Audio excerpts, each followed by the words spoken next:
काय काल मराठा समाजाच्या मागण्या मान्य झाल्यास हाकेंचं आंदोलन मागे घेण्यात आलेलं आहे. या सगळ्या मनोज जरांगेंचं, तर या सगळ्या निर्णयाकडे तुम्ही नेमकं कसं पाहता?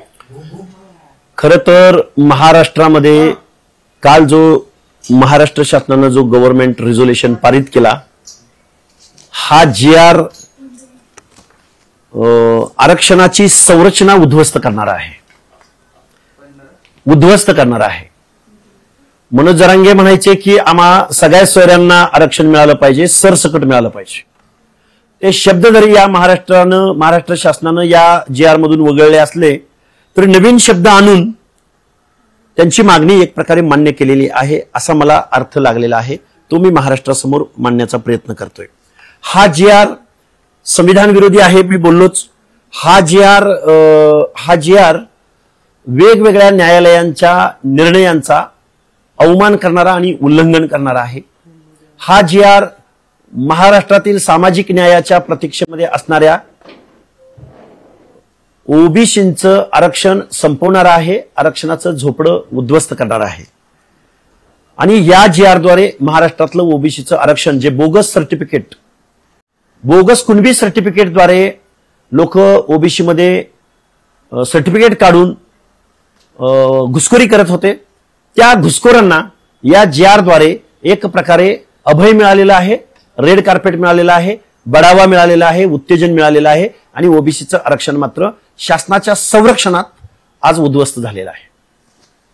अनिल तटकरे म्हणाले की ओबीसी समाजाची नाराजी असेल तर त्यांनी सरकारकडे मांडली पाहिजे, सरकारनेही लक्षात घेतले पाहिजे. पण तेच सुनील तटकरे कालपर्यंत मराठा आरक्षणाला विरोध करत होते ना, ओबीसी वाचवा असं म्हणत. हे बघा, ओबीसी मध्ये जन्मानं ओबीसी असलेले आणि ओबीसीच्या नावानं फेस म्हणून मंत्रिमंडळात जाणारे, आमदार होणारे, वेगवेगळ्या पद ग्रहण करणारी या माणसांनी मात्र खरोखर शांत बसून ओबीसीचं आरक्षण संपवण्यासाठी हातभार लावलेला आहे. ओबीसीचे अनेक आमदार, अनेक मंत्री या महाराष्ट्राच्या मंत्रिमंडळात आहेत. माननीय छगनरावजी भुजबळ साहेब यांचा अपवाद सोडला तर बाकीची लोक मात्र बोलायला तयार नाहीत. ज्या पद्धतीने शरद पवार, सुप्रिया सुळे, अंबादास दानवे, बजरंग सोनवणे, प्रकाश सोळंकी, विजय पंडित, नांदेडचे खासदार रवींद्र चव्हाण, त्याचबरोबर जालन्याचे खासदार काळे, या लोकांनी ज्या पद्धतीनं जरांगे नावाचं भूत महाराष्ट्राच्या मानगुटीवर बसवलं, ओबीसीच्या मानगुटीवर बसवलं, आणि त्या 28.5 किलोच्या जरांगेनी चौथी पास नापास एका अनपढ माणसानं झुंडशाहीच्या जोरावर फुले शाहू आंबेडकरांच्या सामाजिक न्यायाच्या तत्वासाठी गावातल्या बलुत्याला, आलुत्याला, गावातल्या कारुनारूला, भटक्या विमुक्त जाती जमातीच्या माणसांना, गाव कुसाबाहेर असणाऱ्या माणसांना, त्या जातीमध्ये जन्माला आल्यानं गेल्या शेकडो वर्षाच्या कालावधीमध्ये ज्यांना एक वेगळी हीन वागणूक मिळाली, अशा लोकांना हे आरक्षण दिलेलं होतं. फुले शाहू आंबेडकरांचा उदात्त हेतू होता, संविधानाचं तत्व सामाजिक न्यायाचं होतं. आणि मुळात ओबीसी आरक्षण हे सामाजिक न्यायासाठी दिलं गेलेलं आहे, हे संविधानाला अपेक्षित आहे. हे सगळं बाजूला सारून या महाराष्ट्राच्या शासनानं बेकायदा GR काढलेला आहे. आणि ज्या उपसमितीनं जो निर्णय घेतलाय, ही उपसमिती बायस आहे. ही उपसमिती नेमली, या उपसमितीमध्ये ओबीसीचे मंत्री किती होते की ज्यांना ओबीसीचे हक्क अधिकार कळतात. बायस उपसमितीकडून काय निर्णय अपेक्षित असणार आहे? विखे पाटलांना सोशल जस्टिस जर कळत असता तर एवढ्या वर्षाचा राजकीय अनुभव असणाऱ्या या विखे पाटलांच्या मतदारसंघामध्ये, त्यांच्या जिल्ह्यामध्ये ओबीसीचा क्वांटम किती, त्यांची सामाजिक स्थिती गती किती, त्यांचं राजकारणातलं, समाजकारणातलं, शिक्षण नोकऱ्यातलं प्रतिनिधित्व किती, याचं उत्तर या विखे पाटलांकडे नसावं. आणि एवढ्या वयोवृद्ध नेत्यानं ओबीसीच्या आरक्षणाच्या नरडीचा घोट घ्यावा, हे न उलगडलेलं कोड आहे. सुप्रिया सुळे उत्कृष्ट संसदपटू, शरदचंद्रजी पवार एका बाजूला मंडल यात्रा काढतात नागपूरपासून, आणि दुसऱ्या बाजूला मात्र मनोज जरांगेंच्या बेकायदा मागण्याला पाठिंबा देतात. या पवार फॅमिलीनं, या पवार ईस्ट इंडिया कंपनीनं महाराष्ट्रातलं ओबीसीचं आरक्षण संपवलेलं आहे. आणि त्याला मुख्यमंत्री महोदय बळी पडलेले आहेत. हतबल होते महाराष्ट्राचे मुख्यमंत्री हतबल होते. एका बाजूला न्यायालयानं कठोर ताशेरे ओढले इथल्या शासनावर की याला टाइम बॉन्ड दिला, याला लवकर मुंबईच्या बाहेर काढा. एका बाजूला कोर्टाच्या निर्णय यापुढे हतबल होते आणि दुसऱ्या बाजूला यांना मुंबईतून बाहेर कसं काढायचं यापुढे हतबल होते. पवारांवरती सातत्याने तुमची टीका होते, मात्र या आरक्षणाच्या लढ्यामध्ये अनेक नेते पुढे आले आणि त्यात मुख्यमंत्र्यांचं पण नाव होतं की त्यांनी त्यांच्या कार्यकाळात दिलं गेलेलं आरक्षण, मात्र फक्त पवारच कसे. मी पवार नाही, मी आता माझी बाईट जरी काढून बघितली तर मी मुख्यमंत्र्यांचं वेळोवेळी नाव घेतलेलं आहे. ते बळी पडलेले आहेत मी असं म्हणतोयच ना, पण हे जे आंदोलन बेकायदा उभं केलं, बेकायदा मागण्यांना सपोर्ट करण्याचं काम कोणी केलं असेल तर डायरेक्ट केलं शरद पवारांनी, डायरेक्ट सपोर्ट केला सुप्रिया सुळेंनी, डायरेक्ट सपोर्ट केला शरदचंद्रजी पवारांचा खासदार बजरंग सोनवणेनी, आणि इनडायरेक्ट म्हणण्यापेक्षा डायरेक्ट त्यांना या ओबीसी आरक्षण विरोधी लढ्याला विजयसिंह पंडित, प्रकाश सोळंकी, अजितदादाच्या आमदारांनी कोण माणसं होती, कुठली माणसं होती, कुणी डिझेल पुरवलं, कुणी गाड्या पुरवल्या, कुणी माणसं पुरवली, कुणी ओपन पत्रकार परिषदा घेतल्या, कुणी जरांगेच्या आंदोलनामध्ये जाहीर सहभाग घेतला, हे महाराष्ट्राला माहिती आहे ना. आणि ह्याचे मालक पवार फॅमिलीच आहे ना, प्रश्नच नाही. रोहित पवारांचा आयटी सेल हे मनोज जरांगेंचं आंदोलन चालवत होता, हे महाराष्ट्रातल्या ओबीसींना माहिती आहे. आजपासून मुख्यमंत्री याचं श्रेय घेत आहेत. मुख्यमंत्री सुद्धा म्हणतात की आम्ही योग्य न्याय दिलाय. मग मुख्यमंत्र्यांनी, तुम्ही म्हणताय ओबीसीवर मुख्यमंत्र्यांनी अन्याय केला, मुख्यमंत्र्यांची स्पष्ट भूमिका तुम्ही का नाही मागत कालपासून मी बोलतो ना. मुख्यमंत्री महोदयांच्या या गव्हर्नमेंट रिझोल्युशनद्वारे मी एक ओळ वाचून दाखवतो. शासन निर्णय या शब्दाच्या वरचं जे काही याच्यामधली ओळ आहे ते मी तमाम महाराष्ट्रातल्या लोकांना, हा JR बेकायदा का आहे हे मी वारंवार का तुमच्या समोर मांडतोय. एक ओळ तुम्हाला ऍज इट इज वाचून दाखवतो. गव्हर्नमेंट रिझोल्युशन मध्ये एक कॉमा, एक टिंब, एक अक्षर, त्याला सुद्धा महत्व असतं, त्याला सुद्धा महत्व असतं. वेलांटी, दीर्घ का ऱ्हस्व याला सुद्धा JR मध्ये महत्व असतं. तर या JR मध्ये एक वाक्य लिहिलेलं आहे, ते मी वाक्य तुम्हाला वाचून दाखवतो. मराठा समाजास जात प्रमाणपत्र मिळण्याच्या प्रक्रियेत अधिक सुलभता यावी याकरता शासन खालीलप्रमाणे निर्णय घेत आहे. म्हणजे या JRचा उद्देश मराठा समाजाला ओबीसी मधून आरक्षण देणे हा आहे. मराठा समाजाला ओबीसी मध्ये आरक्षण द्यायला, समावेश करायला सर्वोच्च न्यायालयाने नकार दिलाय, सेंट्रल बॅकवर्ड कमिशनने नकार दिलाय, स्टेट बॅकवर्ड कमिशनने नकार दिलाय. मराठा आणि कुणबी एकच आहेत असं मानायला वेगवेगळ्या हायकोर्टनी नकार दिलेला आहे. मग एवढे सगळे उच्च न्यायालय, सर्वोच्च न्यायालय, state backward commission, central backward commission यांचा एवढा सगळा विरोध असताना, मराठा समाज सोशल बॅकवर्डनेस नाही हे वेळोवेळी सांगितलेलं असताना परत शासन म्हणतोय की मराठा समाजास जात प्रमाणपत्र मिळण्याच्या प्रक्रियेत अधिक सुलभता यावी. म्हणजे उद्देश काय आहे तर मराठा समाजाला ओबीसी मध्ये समावेश करणे हा या JRचा उद्देश आहे. हा बेकायदा आहे, हा कोर्ट ऑफ कंटेम्प्ट आहे, हा शासन विरोध, या शासन मध्ये ओबीसीचं आरक्षण संपवणार आहे. आणि त्यामध्ये परत सगळ्या सोयऱ्यांना, नाते गोत्यांना, गावातल्या व्यक्तींना ज्याच्याकडे कुणब्याचं सर्टिफिकेट आहे त्यानं जर एक ऍफिडेव्हिट दिलं तर त्या ऍफिडेव्हिटद्वारे त्या माणसाला हे सर्टिफिकेट मिळणार आहे. मग असं जर नात्यातलं, गोत्यातलं आणि कुळातल्या माणसांना जर हे आरक्षण द्यायचं म्हटलं तर ओबीसीचं आरक्षण आज रोजी संपलेलं आहे. आणि हे आरक्षण मिळाल्यानंतर याच मराठा समाजाला, याच कुणब्याचं सर्टिफिकेट घेऊन ओबीसी मध्ये येणाऱ्या या समाजाच्या स्पर्धेमध्ये गावगाड्यातला ओबीसी, गावगाड्यातला कारुनारू, गावगाड्यातला बलुता आलुता, भटक्या विमुक्त जाती जमातीमधले अप्रवर्गातल्या विमुक्त जाती, ब प्रवर्गातल्या भिक्षकरी समाज म्हणजे जोशी समाज, क प्रवर्गातला मेंढपाळ बांधव, ड प्रवर्गातला वंजारी, ही सगळी माणसं यांच्या स्पर्धेमध्ये टिकणार नाहीत. म्हणून मी वेळोवेळी सांगतोय की ओबीसीच्या आरक्षणाच्या नरडीचा घोट या JRनं घेतलेला आहे. असं म्हणतात की ओबीसीच्या आरक्षणाचा नरडीचा घोट या JRने घेतला. दुसरीकडे भगवानराव नागवणे म्हणतात की ओबीसी आरक्षणाचं कुठलंही नुकसान या सगळ्या निर्णयामुळे झालं नाही. यामध्ये कुठेतरी ओबीसी नेत्यांमध्येच हा JR मराठीमध्ये आहे. हा JR मराठीमध्ये आहे. हा JR मी आतापर्यंत तुमच्या समोर वाचून दाखवला. या JR मधल्या काही वर्डिंगचा अर्थ तुम्हाला सांगायचा प्रयत्न केला. याच्यापेक्षा वेगळा काही अर्थ जर तायवाडे साहेबांना लागत असेल तर त्यांना तुम्ही तो प्रश्न विचारला पाहिजे. तायवाडे साहेब ओबीसी चळवळीमधलं जुनं ज्येष्ठ नेतृत्व आहे. त्यांनीच मुळात हा GR कसा ओबीसीच्या मुळावर येत नाही याचा अर्थ तायवाडे साहेबांनी महाराष्ट्राला समजावून सांगावा. ते आमचे ज्येष्ठ नेते आहेत आणि ओबीसी म्हणून महाराष्ट्रामध्ये आंदोलन उभा करतायत. तर त्या तायवाडे साहेबांनी या GRचा अर्थ आम्हालाही समजावून सांगावा. सीएम पण म्हणाले का स्टेटमेंट असं होतं की ओबीसी दोन समाज समोरासमोर येऊ नये, दोन समाजामध्ये तेढ निर्माण होऊ नये हा सरकारचा आणि माझा प्रयत्न होता. पण आता जे हैदराबाद गॅजेट आहे त्यामुळे ओबीसी आरक्षणाला धक्का लागणार नाही असं स्पष्ट मत फडणवीसांनी काल व्यक्त केलेलं आहे. इव्हन विखे पाटील पण म्हणतात ओबीसी आरक्षणाला धक्का लावणार नाही आम्ही. कसा धक्का लागत नाही? आता परत एकदा शासन GR वाचून दाखवू का तुम्हाला? किती वेळा वाचून दाखवायचा? खोटं बोलतायत. रास्त या GRचा अर्थ काय? हा काय कन्नडमध्ये GR आहे का? हा काय फारसी हिब्रू कुठल्या फॉरेन लँग्वेज मध्ये आहे का? आणि हा गव्हर्नमेंट रिझोल्युशन आहे, नॉट अ इन्फॉर्मेशन. आणि गव्हर्नमेंट रिझोल्युशन मध्ये सरळ तुम्ही म्हणताय की मराठा समाजास जात प्रमाणपत्र मिळण्याच्या कामामध्ये सुलभता निर्माण व्हावी म्हणून तुम्ही बोलताय. GR पारित करताय. असा GR या उपसमितीनं कुणाच्या सांगण्यावरून काढला? या प्रश्नाचं उत्तर ओबीसीना हवंय. स्टेट बॅकवर्ड कमिशनने तुम्हाला काही शिफारस केली का? मंत्रिमंडळामध्ये तुमचा काही निर्णय झाला का? हाऊसमध्ये यावर चर्चा झाली का? या GRचा काय अर्थ निघतो?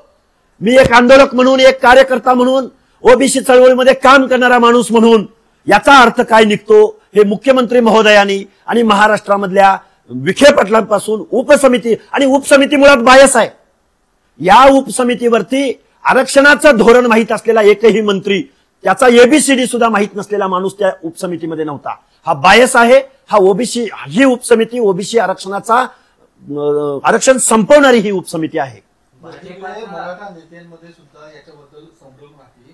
विनोद पाटील म्हणतात की हा GR नाहीये, ही माहिती पुस्तिका आहे. अहो विनोद पाटील साहेब, तुम्ही एवढे दिवस लढताय, ह्याच्यावरती लिहिलंय काय? लिहिलंय सामाजिक न्याय व विशेष सहाय्य विभाग, GR, गव्हर्नमेंट रिझोल्युशन, महाराष्ट्र शासन, आणि परत शासन निर्णय, परत वर्षा देशमुख उपसचिव महाराष्ट्र शासन, साईन आहे.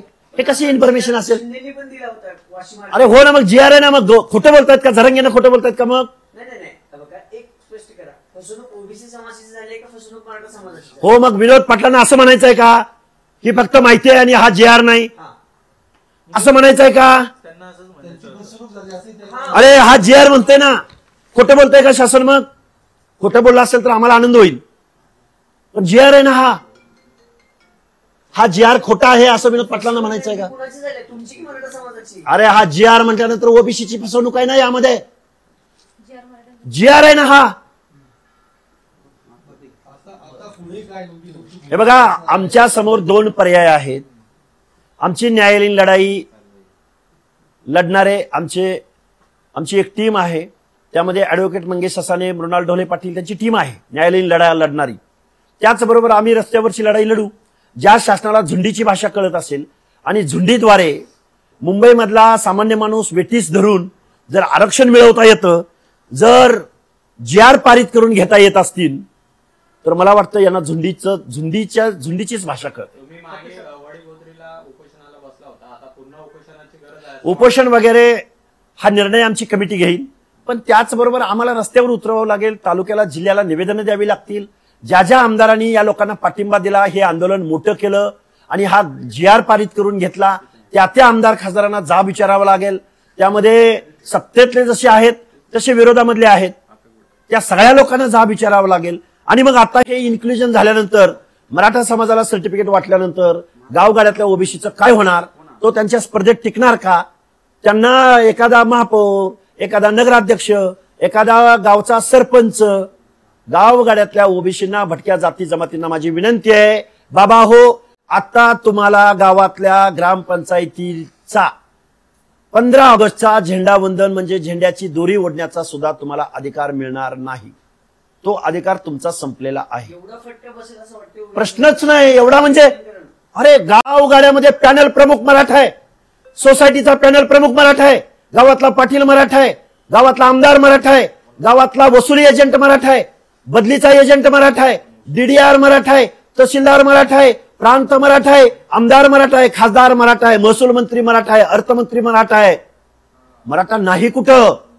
महाराष्ट्राचं समाज मन व्यापून राहणारा, दहशत आणि प्रभाव टाकणारा मराठा समाज जर सामाजिक न्याय, जो शोषित आहे, वंचित आहे, पीडित आहे, जो डोंगराच्या कुशीला आहे, जो काव कुसाबाहेर आहे, ज्याचं प्रतिनिधित्व नाही, त्या माणसाला संविधान म्हणतंय की सामाजिक न्यायासह समता प्रस्थापित करायचे. त्या माणसाचं जर या GR द्वारे जर हक्क आणि अधिकार हिरावून घेतले गेले असतील तर मला वाटतंय ओबीसीचं आरक्षण या GR द्वारे संपलेलं आहे. आणि फक्त ओबीसीचं नाही तर SC आणि STच्या आरक्षणाला सुद्धा थ्रेड्स या GR द्वारे गेलेले आहेत. कारण या GR मध्ये सरळ म्हणलंय नात्यातील, गोत्यातील आणि गावातील. मग एखाद्या जर आमच्या आरक्षणामधल्या मुलानं आंतरजातीय विवाह केला असेल तर विवाहानंतर जे नातेसंबंध झालेले आहेत, समजा मारवाडी समाजाबरोबर विवाह केलाय, ब्राह्मण समाजाबरोबर विवाह केलाय, नात्यातील लोकांना जर आम्ही ऍफिडेव्हिट दिलं तर त्यांना कुणब्याचं सर्टिफिकेट देणार तुम्ही, त्यांना SC STचं सर्टिफिकेट देणार तुम्ही.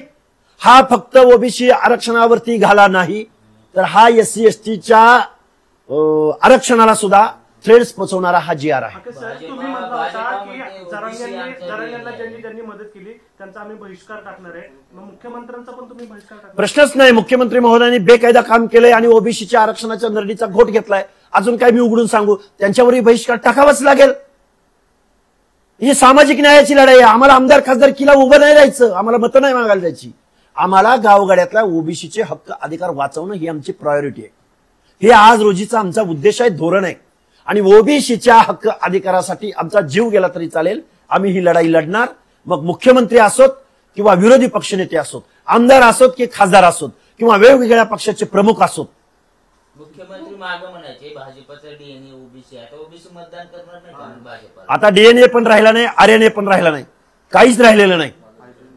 आता ओबीसी आडवा झालाय, त्याला लोळवलंय आणि ओबीसीचा करेक्ट कार्यक्रम या GR द्वारे झालेला आहे. करेक्ट कार्यक्रम.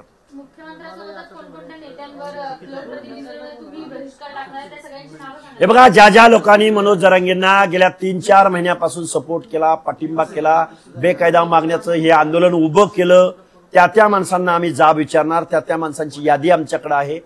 ज्या ज्या लोकांनी सपोर्ट केला त्या माणसांना तुमचं ओबीसी आता आज तुमचं काय म्हणणं आहे त्यांनी आम्हाला पुढे येऊन सांगितलं पाहिजे. उत्कृष्ट संसदपटू सुप्रिया सुळेंनी या GRचा अर्थ आम्हा ओबीसींना समजावून सांगितला पाहिजे. हो हो, सगळे सुप्रियाताई सुळे आहेत, शरदचंद्रजी पवार आहेत, ज्येष्ठ नेते, आणि मग सन्माननीय देवेंद्रजी फडणवीस आहेत, बावनकुळे साहेब आहेत, भाजपचे राणा आहेत, अजितदादा पवार गटाचे आमदार आहेत, छगनरावजी भुजबळांनी काल भूमिका घेतली, आज घेतील. झालंय बोलणं. आमची मिटिंग पण झालेली आहे काल. आम्ही न्यायालयीन लढाई लढणार आहोत. मिटिंगमध्ये आम्ही कोर्टात जाण्याची भाषा आम्ही सांगितलेली आहे, बोलून झालेलं आहे. आम्हाला एक वेळ पडली तर मुंबईला जावं लागेल, हेही आमचं ठरलेलं आहे. कालचा जो विजय उत्सव साजरा केला त्याच्यानंतर बैठक झाली का? आणि त्याच्यानंतर कधी बैठक झाली? रात्र तर होती, रात्रभर. आता माझ्या घरासमोर फटाके वाजलेले आम्ही ऐकले. बोलणं झालं का तुमचं? बोलणं झालंय आमच्या नेत्यांशी, आमचा संवाद आहे एकमेकांशी. आम्ही न्यायालयीन लढाई एका बाजूला आणि दुसरी लढाई रस्त्यावरची लढाई लढू.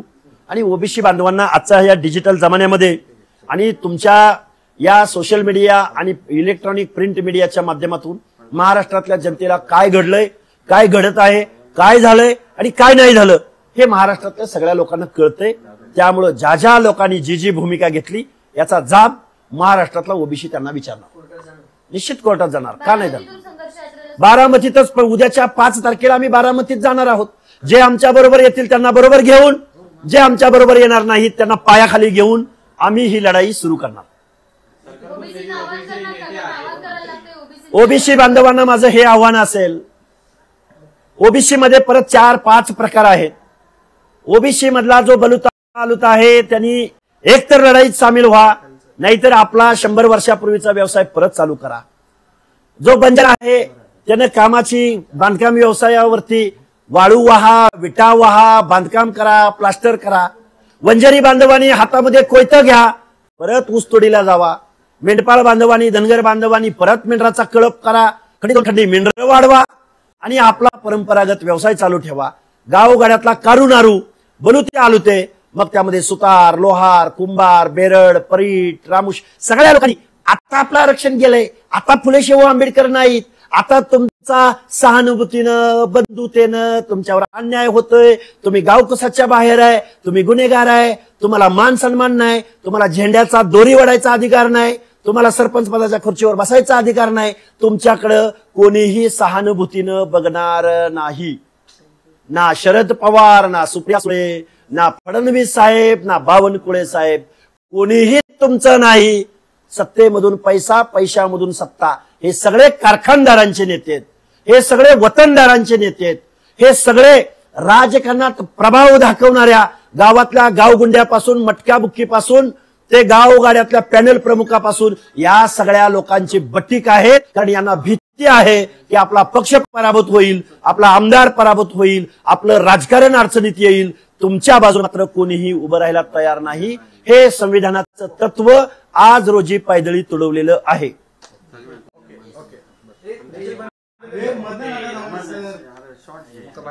एवढं नाही घेतलं.